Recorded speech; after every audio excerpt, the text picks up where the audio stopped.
Hello, everyone. It's my first YouTube video. Uh, Kind of a beginner silver guy. I do not have a cool silver handle yet. If I did, it might be the Silver Spider or the Silver Agent as a nod to Kurt Busiek's character in Astro City comics. Uh, but I do my research before I jump into something, and I have looked at several people's videos. But before I start, I just like to point one thing out. As I watch a lot of videos and I see people doing things differently, recording wise, I'm going to remove the phone for a minute here. What I do is I went online and I was looking at the different ways people hold their videos. I went on eBay and I have this cool gooseneck that you can get off of eBay for about $8. It's got a nice clip down here, a nice 16-inch approximately gooseneck, and then it's got a nice clip right here. I have an LG G2 with a case on it, and it fits perfectly. Really a good idea if you're going to do videos like this and you don't want to spend any real money on a phone holder. And now I have both hands free, and I can do this whole thing. I was looking at several people's videos before I decided to buy a little bit of silver anyway. I was watching Still Keeping One, a few of his videos.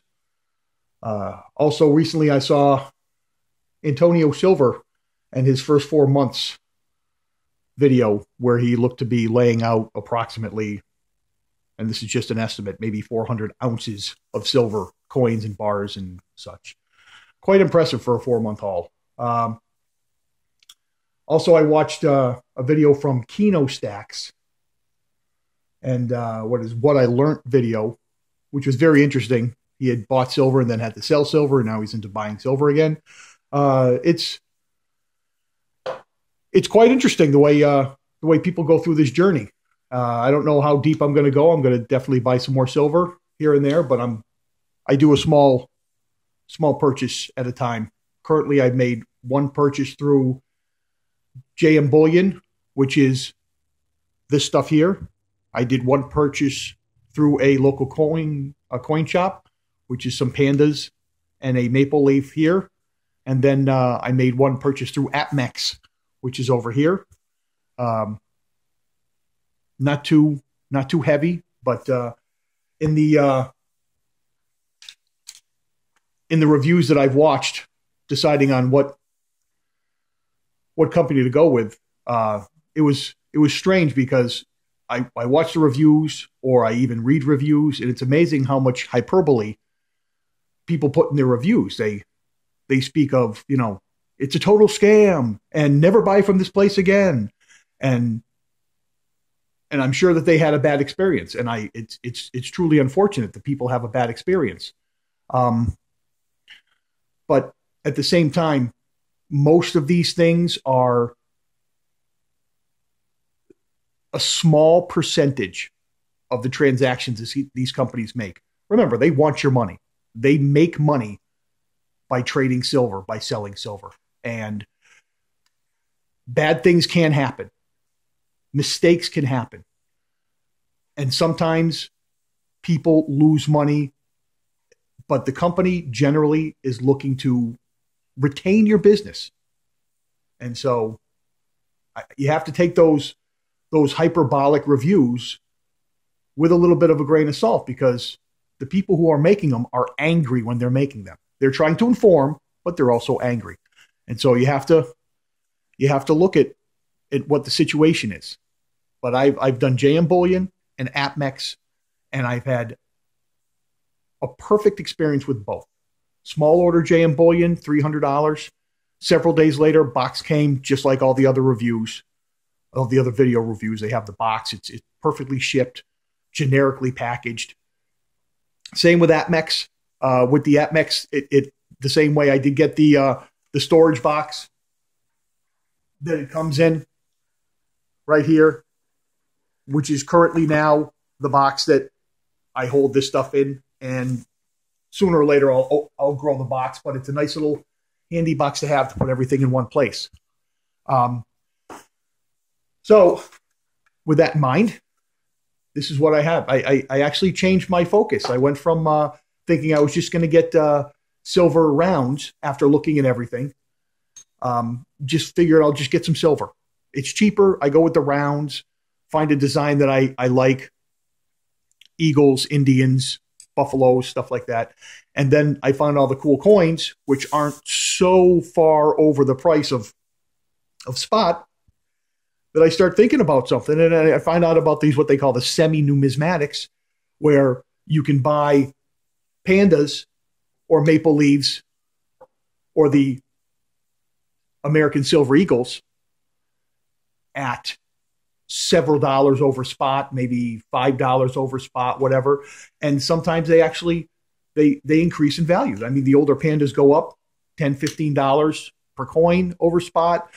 The older Perth Mint coins go up, you know. So I've now kind of switched over. I might even go like a 60-40 with 60 in coins and 40 in rounds. I don't see myself going into bars. It doesn't really excite me. I'm not looking to stack a giant pile of silver and a 10-ounce bar. I just don't see it actually having a lot of practical value in my collection. I don't want to call it a stack yet. You can see it's not that much, but I mean the silver eagles, when I finally got to look at them, see if it's going to come into focus.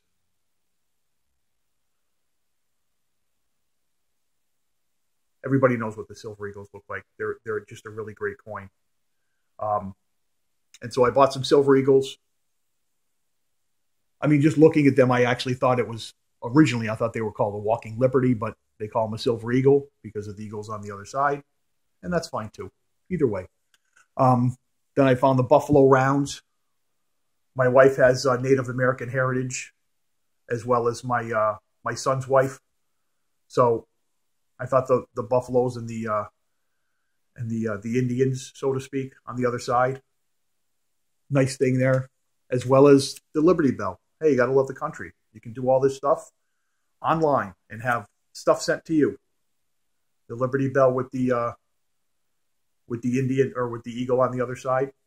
I'm not sure if it's coming in right. It's got a kind of a dull finish to it, but it's a silver round. These are silver rounds, and so they don't have to be super perfect. I don't see these things going up in value. They take a circle of silver and they stamp something on it. Then they sell it to you at a small percentage over spot. So after I did the 5 silver eagles and the 10 silver rounds, I went to my local store and they had those beautiful pandas sitting there, $25 a piece for the pandas. And this one here is a 2014. And they also had the 2015 panda, which I thought was cool. And I figured, what the heck?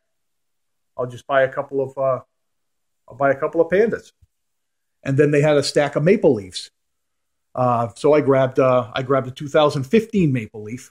The Canadian coins are really cool. They have the spiral back design on them, so it really catches the light and throws it around. They didn't have any 2014, so I just bought one of the 2015s. If I can, I like to kind of mix things up with the years, go back as far as I can. And then after that, I decided to make another order through Apmex. And I went with, 'cause once I found out about the Perth Mint, between the Perth Mint with their Kookaburras and koalas and the pandas, and then the Canadian Mint with their wildlife series and birds of prey series. I love animals. I think animals are just so cool, and you put them on a coin and it's great. I got a birds of prey. I got the birds of prey series here that I'm working on. I have the Kookaburras and koalas here. I'll probably get a few more of those. I mean, a cougar, I gotta love cougars, you know. Predatorial cats, those things are the coolest shit ever. Pardon my language. Then you also have the buffaloes or the bison, wood bison. And the birds of prey. You have the eagle, the falcon, and the hawk. Very nice coins all around. Very happy with them. They're great coins. And the thing is, it's possible they could pop up in value here and there, but either way, it's a small percentage over the spot price, and they just look so great. And they spend. I mean, if you ever had to, I have to explain to my wife the things that I'm doing, and I told her, I said, in essence, I'm not buying wood, which has no real value. I said, I'm buying silver. I'm trading money for money. I'm just buying it at a slightly higher price. And if it goes up, great. And if it doesn't, and I really want it to sell, maybe I'd lose 15 or 20%. But it's not like any of this stuff is going to be worth dirt in a short period of time. And hopefully it goes up a little. The Kookaburras, again, animals from another continent that we don't have. Everybody knows what these things look like. Sometimes it's hard to get the focus perfectly. There we go. But they really are. They're great coins, and I see myself buying more Kookaburras, more koalas. And the Perth Mint puts out some really quality stuff. I do hear that the Canada Mint has a great quality of silver, and they put the 4 nines, the 0.9999 stamp on theirs. But either way, the engraving work is wonderful.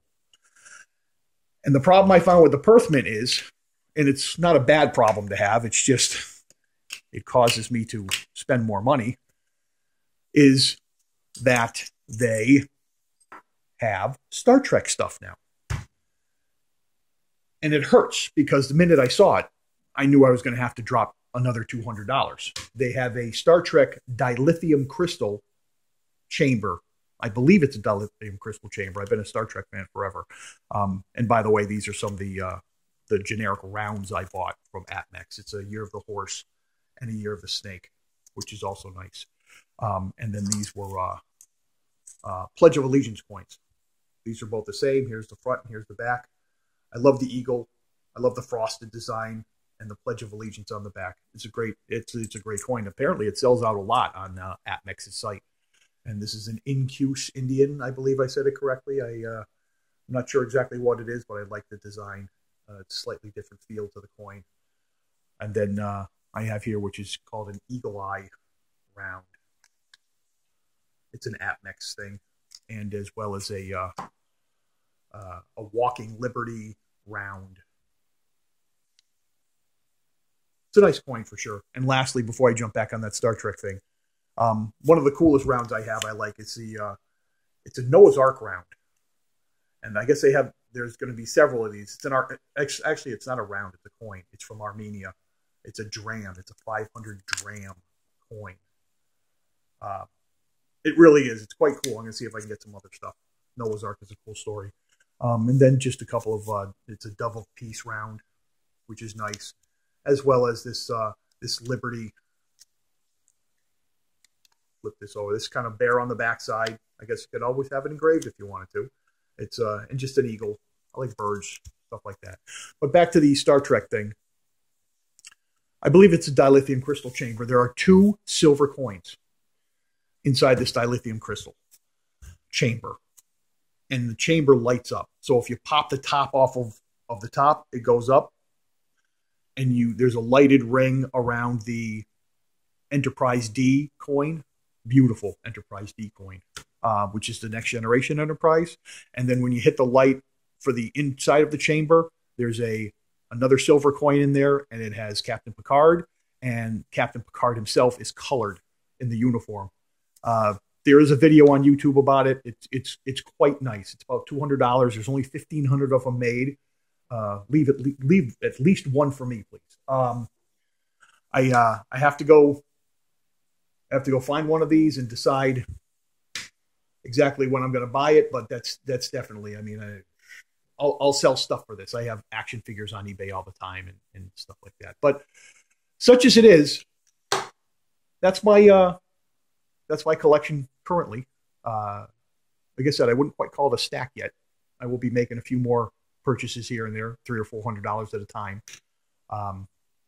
And little by little, I just figure, I'm getting a little older. I hear that you're supposed to diversify your portfolio, your investments, what have you, and grabbing a little silver is not supposed to be a bad thing. Silver is at a reasonably low per ounce cost right now, so what the heck. I hope you enjoyed this. I don't know if I'll be posting all the time, but maybe once per shipment.